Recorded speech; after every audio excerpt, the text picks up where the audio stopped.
Juga, Bu. Oke. Kalau kita dengar kata digital, yang terlintas di pikiran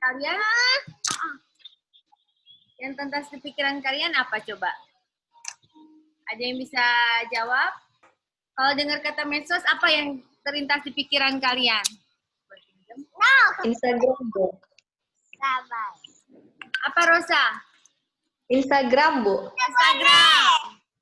Twitter, Bu. Twitter, apalagi? Facebook, Bu.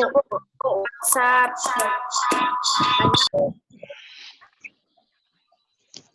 Dede. TikTok, siapa yang suka main TikTok? Nah, Rosa ketawa tuh. Rosa, Bu. Indri juga suka TikTok ya? Oke, ya begitu ya. Ada Facebook, Instagram, Twitter, LinkedIn, Pinterest, TikTok, YouTube, apalagi? Facebook, zaman saya dulu ada Friendster. Oke.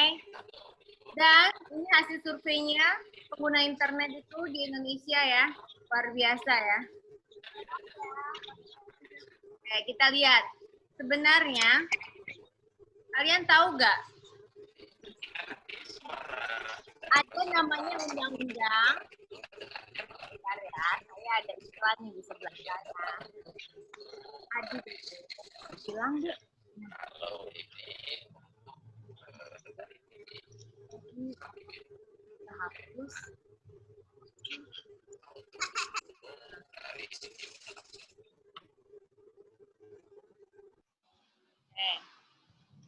Nih ada undang-undang online, jadi biar kalian tahu nanti bisa diklik sendiri, nanti materinya bisa saya kasih. Sebentar ya, saya ini ada iklan banget nih, tuh.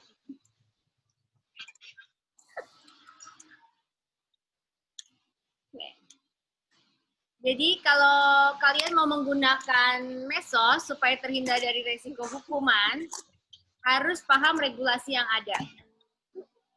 Terus ada etika bermedia sosial. Pernah dengar gak kasus di penjara gara-gara dia menyebarkan hoax atau dia menghujat yang kemarin kasus menghujat presiden atau siapa, itu bisa dikenakan undang-undang ujaran kebencian, pencemaran nama baik, ya itu contoh-contoh, nanti bisa klik di sini.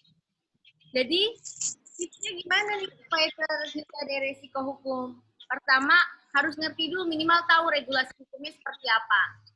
Kedua, tegakkan etika bermedia sosial. Jadi tetap dong, meskipun media sosial sopan santun, seperti kalau mahasiswa kan mau menghubungi dosen aja juga, meskipun nggak tatap muka, tetap ada selamat siang, selamat pagi Bu, atau Pak. Kenalkan nama saya Eka misalkan, atau Angeli, mahasiswi semester 1 atau mahasiswi angkatan 2019 bisa, atau 2020. Tujuannya apa yang jelas dikasih tahu. Terima kasih. Terus 2008. Kalau 2008. Ya, kalau WhatsApp itu juga ada jamnya, jangan malam-malam, tengah malam, subuh. Jadi ada etikanya juga gitu. Itu contoh ya kalau untuk aplikasinya kalian di perkuliahan. Nah, kalau terkait media sosial, cek terlebih dahulu kebenaran informasi yang akan dibagikan atau di-share ke publik. Jadi hati-hati ya kalau misalkan memposting hal-hal yang sifatnya pribadi. Kita bisa belajar dari penyedia jasa seperti Google. Google ini memiliki peran intermediary, dia sebagai pengantara. Oke, next.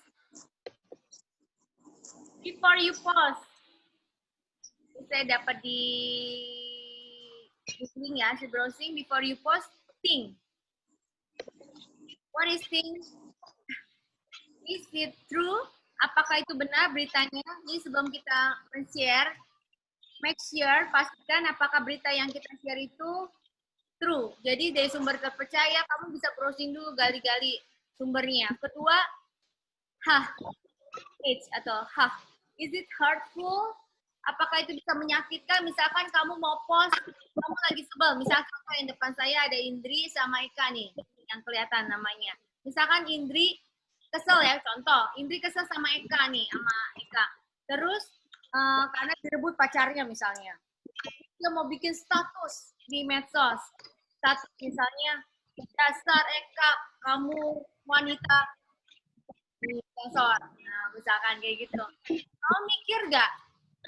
Jadi sebelum ngepost itu kamu mikir dulu bener-bener.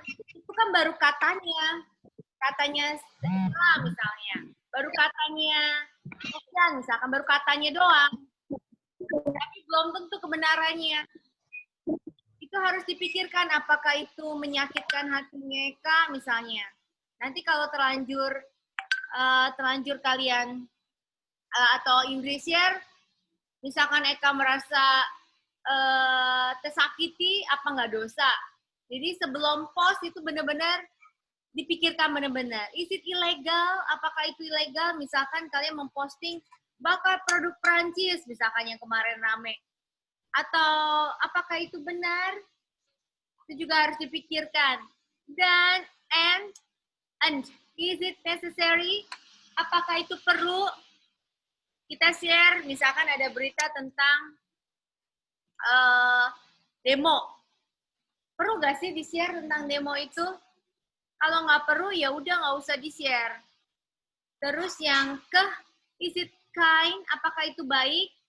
Jadi kalian kalau mau posting sekarang benar-benar pikirkan ini, think through, apakah ini benar beritanya?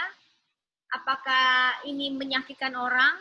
Apakah ini ilegal yang sebenarnya tidak boleh di-sharing? Tadi ingat ya, ilegal terkait sama hukum tadi, undang-undang yang di slide sebelumnya. Is it necessary? Apakah perlu kita sharing ini? Kalau enggak perlu ya buat apa di-share? Terus is it kind? Karena kalau nggak baik buat apa? Jadi sekarang kalau punya Twitter, kalau punya Instagram, kalau punya Facebook atau sosmed lainnya, harus benar-benar dipikirkan ini dulu sebelum posting ya. Oke, nah ini saya juga ngambil dari internet, highlight-nya. 5 panduan dasar menggunakan media sosial. Pertama, jaga privasi. Jangan semuanya kamu lagi di kos sendirian nih. Atau di barak, atau di kontrakan sendirian. Terus kamu bikin status, aduh, aku kesepian, aku sendirian, malam minggu tidak ada yang menemani, misalkan. Aduh, aku di kos di jalan ini. Misalkan di jalan Batu Suli nomor 3, cat biru, aku sendirian malam ini gitu. Terus kamu kasih status, kalau dibaca sama pria hidung belang, atau dibaca sama orang jahat, apa nggak bahaya itu? Itu udah banyak kejadian seperti itu ya. Jadi ingat, jaga privasi. Jadi nggak mudah memberikan informasi di media sosial ya, apalagi detail sampai alamat rumah, nomor telepon, dan sebagainya. Waktu itu kan kita itu. Oh, nggak mau, iya. Sebentar, ini ada kesaksian. Enggak. Tidak boleh. Enggak. Tidak. Mami. Iya, di buku cerita itu ya, aku anak berani ya. Adi bilang adanya jangan. Ya, jadi ada cerita nih, Ethan cerita. Waktu itu ada di buku judulnya Aku Anak Berani. Ini bukunya tentang media sosial juga, ya Dea. Ya. Jadi di buku itu ada kakaknya kenalan sama pria ya, kakaknya SMP ya. Jadi adiknya masih kecil, terus diajak ketemu di kopi gitu ya, coffee shop gitu ya. Terus ternyata pas dateng dia bilang, pria itu bilang pakai baju warna biru, tapi pas dicari kok yang ada biru-biru om-om. Nggak seganteng di foto yang dikirim di berisik di sini di media sosial. Terus adanya udah bilang ya deh, gimana adanya udah suruh kakaknya apa? Gak boleh. Adanya udah memperingati nggak boleh gitu ya. Ayo kita pulang aja kak, bahaya, ngeri, aku takut. Ternyata benar aja. Jadi dia pakai, kan sekarang ada tuh WhatsApp medsos-medsos untuk mencari jodoh, banyak banget ya. Sekarang juga dari Facebook aja juga bisa gitu. Dari mana aja lah. Makanya kalau kalian kasih sinyal-sinyal jablay, pasti tuh pria hidung belang siap untuk ceritain lagi. Iya, akhirnya ternyata itu adalah penculik. Pria itu ternyata dia tidak semudah itu, dia samperin, ngaku-ngaku papanya siapa gitu namanya ya. Padahal dia sendiri, jadi mau diculik. Akhirnya teriak ya. Teriak si anak itu sama kakaknya, terus mereka lari, orang-orang pada ngeliatin. Akhirnya mereka pulang. Terus dia cerita sama mama papanya gitu ya. Intinya ceritanya berarti harus hati-hati. Harus hati-hati tuh. Ditambahin sama kita. Lanjut lagi ya, jaga keamanan akun. Jadi kalau bisa di private. Terus menghindari hoax. Jadi jangan mudah percaya ya. Kita harus cek-recek dulu. Menyebarkan hal yang positif. Kalau mau ber-TikTok, pakai TikTok untuk menyebarkan hal positif. Kalau mau pakai Instagram atau mau apapun Twitter, harus sebarkan hal-hal positif. Gitu. Gunakan YouTube juga, gunakan seperlunya. Nah, sebenarnya di handphone kita ada setting time limit. Time limit maksudnya pakai saya selalu men-setting handphone saya jam 9 tuh sudah mati. Gitu. Kecuali kalau ada perlu banget. Oke. Ya, sebentar. Ini saya ada rekomendasi film. Kalian bisa browsing sendiri, saya putar kalau bisa ya. Di sini. Judulnya The Social Dilemma. Semoga setelah kalian nonton ini, kalian ada perubahan pandangan. Kebuka gak? Ini udah nonton. Sit beside mami. Mohon maaf Ibu, waktunya tinggal 3 menit lagi.